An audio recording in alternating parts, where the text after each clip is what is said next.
On a tellement parlé de l'enquête sur le Faubourg-Contrecoeur. Ensuite, des accusations. Le numéro 2 de la Ville de Montréal, l'ancien numéro 2 de la Ville de Montréal, Frank Zampino, qui était du nombre. Puis le procès. Tout ça a été long. L'enquête longue, le procès très long. On parle d'une couple d'années. Et tout ça, hier, finit par, on pourrait dire, deux choses. La première, c'est un acquittement de tout le monde, complet, total. Pas coupable sur certains chefs, pas acquittement général. Deuxièmement, disons, un segment là, du jugement ou des phrases du juge que tu dis « aïe aïe ». OK, le juge dit écoutez, là, ça prend... Puis on peut peut-être la mettre à l'écran, là, cette phrase-là.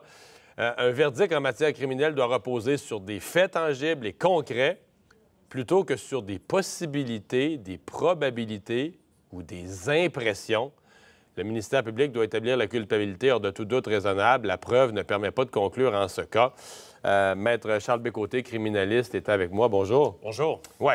Je reprends les mots, là. Des possibilités, des probabilités ou des impressions.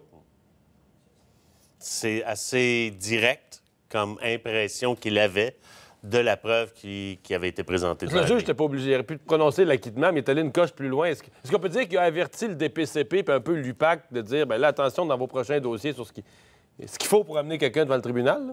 Bien, disons que c'est rare qu'ils vont aller aussi loin que ça. Effectivement, je pense qu'il avait, de par la durée du procès, de par un peu la montée... Il y en a eu des requêtes, puis des requêtes en arrêt des procédures. C'était long comme procès, c'était terrible. C'est ça.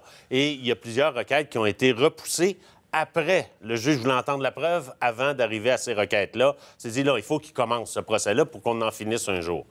Et justement, là, au cours du développement de la preuve du ministère public, il y a eu un vent de changement dans la... Parce qu'au départ, le juge, en tout cas, c'est toujours une impression, vous allez peut-être me corriger, mais on avait l'impression que le juge, là, quand il entendait toutes les... Il entendait toutes les requêtes de ce monde-là, puis il avait vu probablement lui-même, il avait suivi la commission Charbonneau. On avait l'impression que le juge, il s'assoyait là pour donner une fessée à quelqu'un qui avait mal agi, un petit peu, là. Bien, disons que c'est sûr que les accusés là, partaient avec le vent dans le visage. Disons ça de même, ouais. On va dire comme ça, là, il y avait une pente à remonter, ce qu'ils ont fait avec brio. Vraiment, là, ça a été très bien piloté au niveau de la défense. Parce que leurs avocats de la défense sont magiques ou bien parce que, ou bien parce que la preuve n'était pas là? Ils ont fait de l'excellent travail. C'était quand même une bonne équipe juridique. Ça, on va l'admettre. Ceci étant dit, si la preuve n'est pas au rendez-vous, elle ne sera pas plus pour personne d'autre, là. Et les accusés ont témoigné, fait non négligeable, et ils sont venus, eux, apporter une version et d'expliquer les circonstances et comment ça marche dans ce domaine-là. C'est pas... le commun des mortels ne saura pas comment ça fonctionne, ce genre de projet-là. Parce que la preuve, on a l'impression que même le premier fait, là, est-ce que le terrain... Parce que, la fois, tout ça partait autour du fait qu'un terrain aurait été vendu à rabais, donc on fait un cadeau. À cause de la décontamination. Bien là, hier, on a l'impression que même ça n'est pas établi. Là. Même le fait initial que le terrain aurait été vendu à rabais, c'est même pas établi comme fait. La valeur marchande, le juge n'a pas eu une preuve convaincante devant lui, là, quant à la valeur marchande de ce terrain-là. Alors, comment venir dire qu'il y a eu, justement, une magouille pour faire profiter Catania, le promoteur? On part de la base. Ouais. Même à la base, la fondation n'est pas... Mais c'est pas facile pour le public, quand même, là. Non, c'est sûr que... Mais vous savez... Parce que le public voit la commission Charbonneau, entend tout ce qui marche pas, des procès. Bon, en même temps, moi, je faisais le commentaire ce matin, je disais au public, on peut pas dire, quand Gilles Vaillancourt est condamné, la justice marche, puis quand un autre est acquitté, la même justice marche plus, là. Bien, c'est ça. Puis il faut regarder quand même l'ensemble du travail qui a été fait par l'UPAC et par les autres corps policiers contre les crimes économiques des dernières années. Et je vous dirais que il y a eu plus de condamnations que jamais là, dans les 6-7 dernières années. Là, on est déçus parce qu'il y a eu vraiment une anticipation. On a monté vraiment ce dossier-là comme étant le dossier phare de la corruption à Montréal. Et bien là, on découvre que finalement, on avait visé des gens spécifiques et on a essayé d'arrimer une preuve qui était défaillante pour essayer d'en arriver à une condamnation. Cette preuve-là n'a pas tenu, naturellement, à l'analyse serrée que le tribunal en a fait. Il y a d'autres dossiers qui s'en viennent. Oui. Certains qui sont à l'étape des arrestations ont eu lieu, les procès ne sont même pas commencés. Dans le cas de Nathalie Normando et Marc-Yvan Côté et autres, là, on est un peu plus avancé. On arrive vers des procès. Même Mme Normando voudrait le faire devancer pour l'avoir tout de suite. Est-ce que des deux côtés, là, défense et couronne, ils sont en train de relire les propos du juge? Est-ce que le DPCP, dans ce dossier-là, se dit, ouais, là... Non, moi, je pense que... On peut pas se faire dévisser de même 2 fois de suite, là? Non, il faut pas. Faut pas. Ça, faut pas que ça en devienne la règle. Je pense que c'était un très, très gros dossier qui avait ses propres problématiques, là, inhérentes à ce dossier-là. Les autres dossiers, on ne peut pas les commenter comme tels tant que la preuve n'a pas été présentée. Mais ça met une pression quand même, ça met quand même une pression sur le DPCP pour dire, là, dans les autres dossiers, il faut qu'on ait une preuve de qualité. C'est toujours le cas. C'est toujours une pression. C'est la base, puis c'est le fondement même du système, là. Il doit y avoir une conviction morale du procureur qu'il va être capable d'obtenir une condamnation, qu'un crime a été commis, que l'accusé a commis ce crime-là et qu'il peut obtenir une condamnation. Ça fait partie de ses directives. Et si ça change en cours de route, bien, il doit se réviser ou il doit se réorienter. Et dans ce dossier-ci, c'était tellement gros, les expectatives étaient tellement grandes, tant du public que du DPCP et de l'UPAC, des corps policiers, qu'à un moment donné, le train est parti, mais c'était difficile à arrêter.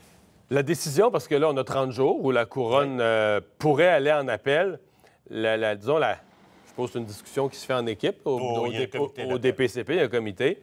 Ça amène quoi autour de la table de cette réunion-là quand le juge a tranché la question d'une façon aussi radicale, aussi... Ah non, ils vont l'analyser à tête froide, réfléchie, puis vraiment, c'est des critères juridiques qui vont primer. On va regarder dans un premier temps comment il en est arrivé à ses conclusions au niveau du traitement de la preuve, de l'admissibilité ou du poids qu'il a accordé à chaque élément de preuve. Et à partir de ce moment-là, on va voir s'il y a eu des erreurs d'admissibilité, peut-être pas autant d'admissibilité que de la classification de ce qu'il a donné comme la valeur probante des éléments de preuve. Puis, ils vont voir si, à un moment donné, bien, justement, il a donné peut-être trop de poids aux arguments de la défense versus la couronne. Il a utilisé 2 principes d'évaluation. Vous savez, c'est ce genre de truc qu'on peut retrouver souvent en appel. Ça ne veut pas dire qu'il y a une chance. Ça veut dire que c'est souvent le genre d'exemple où on va essayer d'attaquer. Puis après ça, bien, ils vont se rabattre sur la crédibilité qui a été accordée aux témoins. Mais ça, c'est toujours plus difficile en appel de faire convaincre la cour d'appel que le juge de première instance, le juge des faits, a mal évalué la crédibilité. C'est toujours difficile. Oui.